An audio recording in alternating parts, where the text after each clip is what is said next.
श्रोताओ, भक्ति ऐसी होनी चाहिए। राम थोड़ा दूर क्या हुए, प्राण भी त्याग हुए। समर्पण कैसा होना चाहिए? समाधि तुमने कभी मछली को देखा? मछली जल से अलग होती है, प्राण त्याग। हमें पता नहीं, कल हमने मछली खाने वाले को बुलाया, इसी उत्तर को पानी सुबह हमने उनको पूछा तुम मछली खाते हो? तो बोले पहले खाते थे, अब बंद कर दी जब से आप। तो हमने कहा बता, मछली को मारते कैसे हो, कैसे खाते हो, क्या? उसने बड़ा अजीब गरीब जवाब दिया। बोले गुरु जी बताना, मुझे नहीं बता। बोले गुरु जी मछली को मारना नहीं पड़ता, जल से अलग कर देने पे ही वो मर जाए। बोले फिर क्या कर, हम फिर क्या करते हो? बोले साथ करते, कोई कांटा कांटा होता है। बोले कांटा तो खाने के बाद प्यास बहुत लगती है, उसका कहना है। हमने कहा क्यों? बोले पता नहीं ऐसा गुण है मछली में कि खाने के बाद प्यास बहुत लगती है। तब हमें एक बात याद आई। हमने कहा बताओ, मछली मरने के बाद, खप जाने के बाद भी अपने प्रेमी को नहीं छोड़ती, अपने प्रेमी को नहीं छोड़ती। आपने पूछा कि भक्ति के प्रति समर्पण, ऐसा समर्पण होना चाहिए भगवान के प्रति कि मर जाए और परमात्मा के प्रति समर्पण। इतना समर्पण मिलता, इसलिए हम लोग को पता नहीं था। अब हमको एक उदाहरण पता लगा, इसलिए ज्यादातर कथाओं में मछली का उदाहरण दिया जाता है, नील का, क्योंकि नील का जो प्रेम है अभूतपूर्व। शर्मा जी आपने पूछा भक्ति का समर्पण कैसा है? जैसे हंसा का मोती के प्रति समर्पण, वैसा समर्पण कैसा है? जैसे देखो, दो जानवरों के बच्चों से सीख लो। आपने कभी बंदरिया को छोटा बच्चा लिए देखा? बोलो, देखा होगा। बंदरिया अपने बच्चे को पकड़ती है या बच्चा अपनी मां को पकड़ता है? हाँ, तो भक्ति बंदरिया के बच्चे जैसी मत करना। पूछो क्यों? पूछो क्योंकि हम लोगों की पकड़ कमजोर है। तो जब भी गुरु जी के सामने, कोई सिद्ध महापुरुष के सामने या भगवान के सामने जाना, तो ये मत कहना कि हमने आपको पकड़ लिया। नहीं, आप बंदरिया का बच्चा बन जाओगे, क्योंकि बंदरिया के बच्चे को माँ को पकड़ना पड़ता है। लेकिन एक होती बिल्ली, बिल्ली का बच्चा माँ को नहीं पकड़ता है, माँ को बच्चे को पकड़ना पड़ता है। ऐसा ही भगवान के प्रति समर्पण होना चाहिए कि हे प्रभु, हमारा तो, हम तो ऐसे डरे हैं, आप हमारी बात पकड़ लो, हम पर कृपा कर दो, बस हो गया। एक बात बोले, भगवान निर्बल को ही सबल बनाते हैं, शरणागतों के ही दिन बच्चन। तो भगवान की भक्ति या परंपरा की भक्ति आप कर रहे हो, तो ऐसा बनकर के करो कि हम कुछ नहीं जानते। हमारे संत जी कहते थे, नहीं विद्या नहीं बाहुबल, नहीं खर्चन को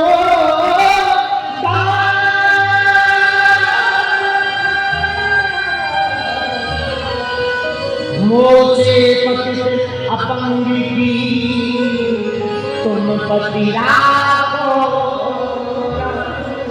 न तो विद्या है न बल है, बुद्धि तो है ही प्रभु। हमारे जैसा अपंग कौन होगा? दीनानाथ नाथिका भला मिला संयोग, और यदि अब तुम तारोगे नहीं तो हंसी करेंगे। आपके अलावा कौन है हमारा? इस जगत में हम किससे सहारे करें? किसके सहारे जिए? जितने सहारे सब छूटे। यहाँ स्वार्थ लाभ करें सब प्रीति, किसी को किसी से यहाँ प्रेम नहीं। सबका स्वार्थ से प्रेम है। रुपया मिल जाए, पैसा मिल जाए, फोटो खिंच जाए, नाम हो जाए, प्रसिद्धि मिल जाए, कोई बहुत बड़ा चमत्कार हो जाए, हनुमान जी से प्रेम थोड़ी है सबको ना। हमारे यहाँ भी आते ना, सबको बालाजी से प्रेम नहीं, अपने अपने स्वार्थ से प्रेम है, इसीलिए बालाजी से प्रेम है। भैया एक बात कहें, हम मांग मांग कर बहुत भगवान की भक्ति करते, कभी बिना मांगे हुए उसको पाने की भक्ति करना, उसको प्राप्त करने की भक्ति करना। हम अपने जीवन का अनेक हमारे जीवन में ऐसी घटनाएं घटी जिससे हमने भगवान कहने में छोड़ दिया, कुछ नहीं कहते, चिंता मन में रहती है, चिंतन रहता है। जैसे अभी मन में चिंता है अस्पताल बनाना है, पर हमने कभी हनुमान जी को प्रार्थना नहीं की, हाँ ये कहा बनाना है, हम पुरुषार्थ करेंगे, कथाएं सुनेंगे, जगत भक्तों का भला होगा, जो मिलेगा उसी से बना दे, जो बढ़ोतरी आएगी उसी से बना दे। लेकिन कभी ये नहीं कहा कि आपने कर ही दो, ऐसा कर दो वैसा, क्या कहना, वो तो सब जानते हैं भैया, उनसे बड़ा दयालु कौन है। हमारे जैसे नालायक गांव के गवाह, कोई हमारी सामर्थ्यता नहीं, कोई हमारी पात्रता नहीं, हमारा कुछ मात्र भी जीवन उनके लायक नहीं। जब हमारे जैसे अपात्र को, अब गड़ा कितना बड़ा नहीं है, गड़ा किसने देखा, हाथ उठा, देखा है ना, हमारा गांव देखा। अच्छा, आप लोगों में से कोई हमारे पुराने घर गया?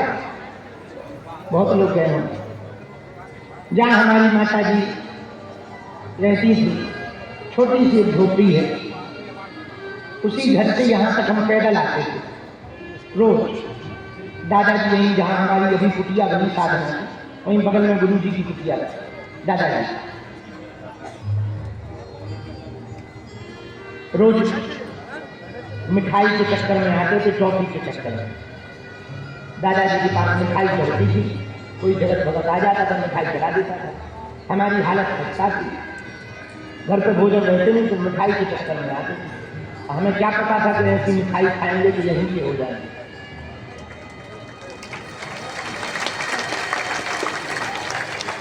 पिताजी कुछ करते ही नहीं थे, गांव की हालत ठीक ही थी। रोज रोज गांव में हम मांगने जाते थे आटा, तो किसी के यहाँ आटा मिलता था, किसी के यहाँ चावल मिलते थे, कोई हमें आलू देता था, किसी के यहाँ दाल मिल जाती। अच्छा, रोज रोज गांव वाले दें कहाँ तक, उनकी भी मजबूरी है बेचारों की। तो फिर कोई, कुछ लोग दरवाजा बंद कर लेते, कुछ लोग बैठा देते थे कि बैठो पंडित जी, हमारा नाम लेते, धीरेन्द्र पंडित जी बैठो, हम ग्वाचनी कर ले फिर आए। ग्वाचनी जाने मतलब गैया भैंसियों को लगा ले फिर आए, बैठे रहते। जिस गांव में हमारा जन्म हुआ, जहां हम अभी कथा सुना रहे, इसी गांव में हमने 8 साल तक भिक्षा मांगी।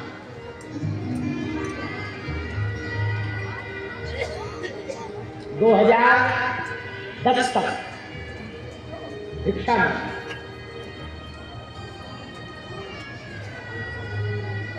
एक दिन हमारे गुरु जी की कृपा हो गई, बोले सुनो, जब अमित जी जो बैठे हैं, जब इनके बारे में हमने सुना कि इनके मकान नहीं और झोपड़ी में रहता है बेचारा, सरकारी मकान जमीन पर झोपड़ी बना रखी है।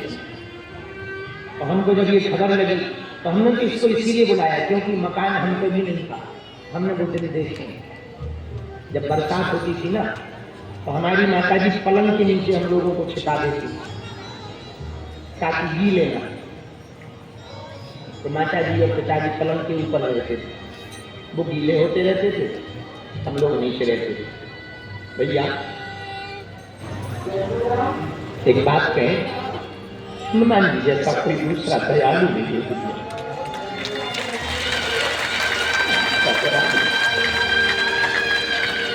बालाजी के जैसा इस पृथ्वी पर पूरे ब्रह्मांड में दूसरा कोई दयालु नहीं, हनुमान जी के जैसा।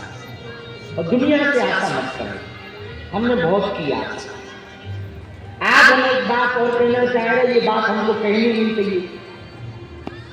बीच में हमारी मति थोड़ा उल्टी हो गई थी। उल्टी क्या कहते हैं, गुरु जी ने हमको बहुत डांटा, सन्यासी बाबा ने। हम बीच में खूब नेतागिरी के चक्कर में फलाने जी ढिकाने जी, हमारे गुरु जी ने हमें बहुत डांटा। बोले तुम फलाने जी ढिकाने जी करने आए हो तो माला जपने संसार में। तब हमने कहा कि चाहे जो हो जाए हम मंदिर पर ही रह करके सेवा करेंगे। हमने प्रण कर लिया, ज्यादा 3-13 में नहीं पढ़ना, अपना हिंदू का काम करना और अपनी कथा सुनाना पोथी लेकर के। और एक बात और हमने कल भी कही है कि जब भी धाम पर रहेंगे 7-8 दिन 10 दिन रहेंगे तो एक कथा बढ़िया इसी हॉल में सुना दिया। क्योंकि फलाने जी ढिकाने जी आ जाते थे, उनका प्रोटोकॉल लग जाता था, पुलिस की भीड़ आ जाती थी। मजबूरी में हमारे चेला हमको मिलवाने को मजबूर करते थे। मिलने के चक्कर में 2-2 3-3 घंटा बर्बाद हो जाते थे। बड़े दिनहीन लोग जिनके पैसा नहीं, किराया नहीं, वो बेचारे बाहर धूप में खड़े रहते और उनसे मिल नहीं पाते थे। हमने नवरात्रि के पहले दिन ही संकल्प लिया, आए सबका स्वागत है, ऐसा नहीं कि मना करना है, समय देना है, ऐसा भी नहीं है कि हमारा किसी के प्रति अपमान का भाव नहीं, लेकिन हमारे लिए तो सर्वोत्तम यही है जिसके लिए भगवान ने हमें भेजा।